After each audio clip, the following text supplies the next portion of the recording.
यूहन्ना बाब 11। मरियम और उसकी बहन मर्था के गांव बैतनिया का लाजर नाम एक आदमी बीमार था। ये वही मरियम थी जिसने खुदावंद पर इत्र डालकर अपने बालों से उसके पांव पोंछे। इसी का भाई लाजर बीमार था। बस उसकी बहनों ने उसे ये कहला भेजा कि ऐ खुदावंद, देख, जिसे तू अजीज रखता है वो बीमार है। यीशु ने सुनकर कहा कि ये बीमारी मौत की नहीं बल्कि खुदा के जलाल के लिए है, ताकि उसके वसीला से खुदा के बेटे का जलाल ज़ाहिर हो। और यीशु मर्था और उसकी बहन और लाजर से मोहब्बत रखता था।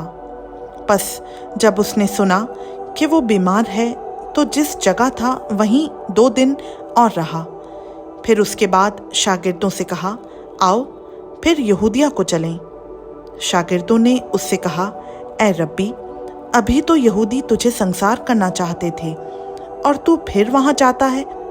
यीशु ने जवाब दिया, क्या दिन के 12 घंटे नहीं होते?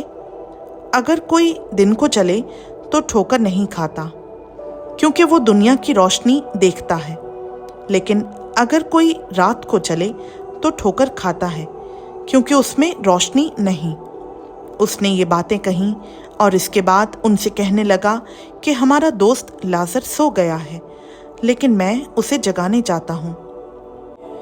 बस शागिर्दों ने उससे कहा, ऐ खुदावंद, अगर सो गया है तो बच जाएगा।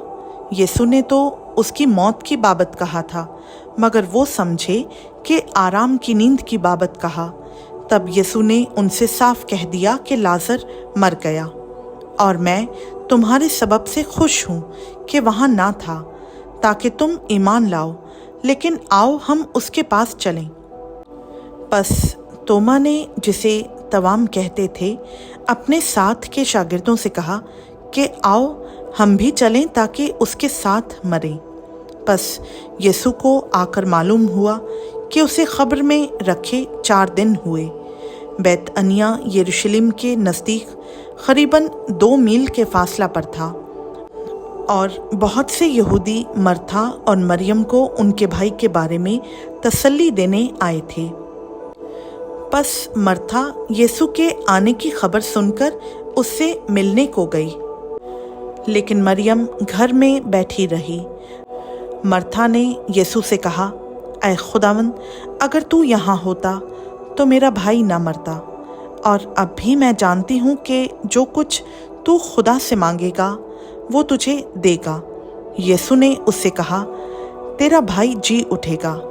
मर्था ने उससे कहा, मैं जानती हूँ कि क़यामत में आखिरी दिन जी उठेगा। यीशु ने उससे कहा, क़यामत और ज़िंदगी तो मैं हूँ। जो मुझ पर ईमान लाता है, गो वो मर जाए तो भी जिंदा रहेगा, और जो कोई जिंदा है और मुझ पर ईमान लाता है वो अबद तक कभी ना मरेगा। क्या तू इस पर ईमान रखती है? उसने उससे कहा, हाँ ऐ खुदावंद, मैं ईमान ला चुकी हूँ कि खुदा का बेटा मसीह जो दुनिया में आने वाला था तू ही है। ये कहकर वो चली गई और चुपके से अपनी बहन मरियम को बुलाकर कहा कि उस्ताद यहीं है और तुझे बुलाता है। वो सुनते ही जल्द उठकर उसके पास आई। यीशु अभी गांव में नहीं पहुंचा था, बल्कि उसी जगह था जहां मर्था उससे मिली थी। बस जो यहूदी घर में उसके पास थे और उसे तसल्ली दे रहे थे, ये देखकर कि मरियम जल्द उठकर बाहर गई, इस ख्याल से उसके पीछे हो लिए कि वो खबर पर रोने जाती है। जब मरियम उस जगह पहुंची जहां यीशु था और उसे देखा तो उसके कदमों पर गिरकर उससे कहा, ऐ खुदावंद, अगर तू यहाँ होता तो मेरा भाई ना मरता। जब यीशु ने उसे और उन यहूदियों को जो उसके साथ आए थे रोते देखा तो दिल में निहायत रंजीदा हुआ और घबरा कर कहा, तुमने उसे कहाँ रखा है? उन्होंने कहा, ऐ खुदावंद, चलकर देख ले। यीशु के आंसू बहने लगे। बस यहूदियों ने कहा, देखो वो उसको कैसा अजीज था। लेकिन उनमें से बास ने कहा, क्या ये शख्स जिसने अंधे की आंखें खोली इतना ना कर सका कि ये आदमी ना मरता? यीशु फिर अपने दिल में निहायत रंजीदा होकर खबर पर आया। वो एक गार था और उस पर पत्थर धरा था। यीशु ने कहा, पत्थर को हटाओ। उस मरे हुए शख्स की बहन मर्था ने उससे कहा, ऐ खुदावंद, उसमें से तो अब बदबू आती है, क्योंकि उसे 4 दिन हो गए। यीशु ने उससे कहा, क्या मैंने तुझसे कहा ना था कि अगर तू ईमान लाएगी तो खुदा का जलाल देखेगी? बस उन्होंने उस पत्थर को हटा दिया। फिर यीशु ने आंखें उठाकर कहा, ऐ बाप, मैं तेरा शुक्र करता हूँ कि तूने मेरी सुन ली। और मुझे तो मालूम था कि तू हमेशा मेरी सुनता है, मगर इन लोगों के बाइस जो आसपास खड़े हैं मैंने ये कहा ताकि वो ईमान लाएं कि तू ही ने मुझे भेजा है। और ये कहकर उसने बुलंद आवाज से पुकारा कि ऐ लाजर, निकल आ। जो मर गया था वो कफन से हाथ पांव बंधे हुए निकल आया और उसका चेहरा रुमाल से लिपटा हुआ था। यीशु ने उनसे कहा, उसे खोलकर जाने दो।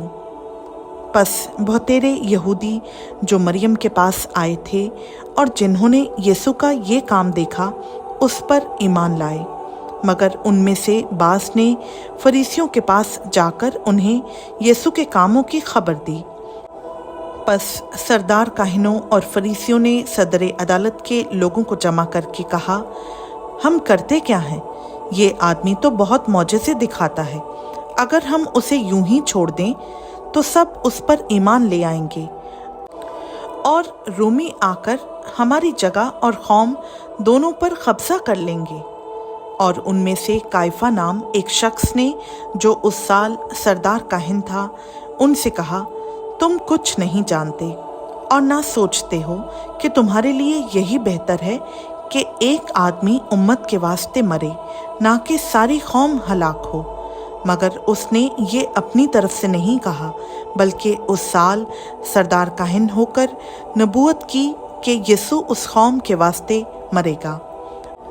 और ना सिर्फ उस कौम के वास्ते बल्कि इस वास्ते भी कि खुदा के परागंदा फर्जंदों को जमा करके एक कर दे। बस वो उसी रोज़ से उसे कत्ल करने का मशवरा करने लगे। बस उस वक्त से यीशु यहूदियों में एलानिया नहीं फिरा, बल्कि वहाँ से जंगल के नज़दीक के इलाक़ा में इफ्राइम नाम एक शहर को चला गया और अपने शागिर्दों के साथ वहीं रहने लगा। और यहूदियों की ईद फसा नज़दीक थी और बहुत लोग फसा से पहले देहात से यरूशलेम को गए ताकि अपने आप को पाक करें। बस वो यीशु को ढूंढने और हैकल में खड़े होकर आपस में कहने लगे कि तुम्हारा क्या ख्याल है, क्या वो ईद में नहीं आएगा? और सरदार काहिनों और फरीसियों ने हुक्म दे रखा था कि अगर किसी को मालूम हो कि वो कहाँ है तो इत्तला दे ताकि उसे पकड़ लें। खुदावंद का पाक कलाम का पढ़ा, सुना, समझा और कबूल किया जाना हम सबों के लिए बाइस बरकत हो। आमीन।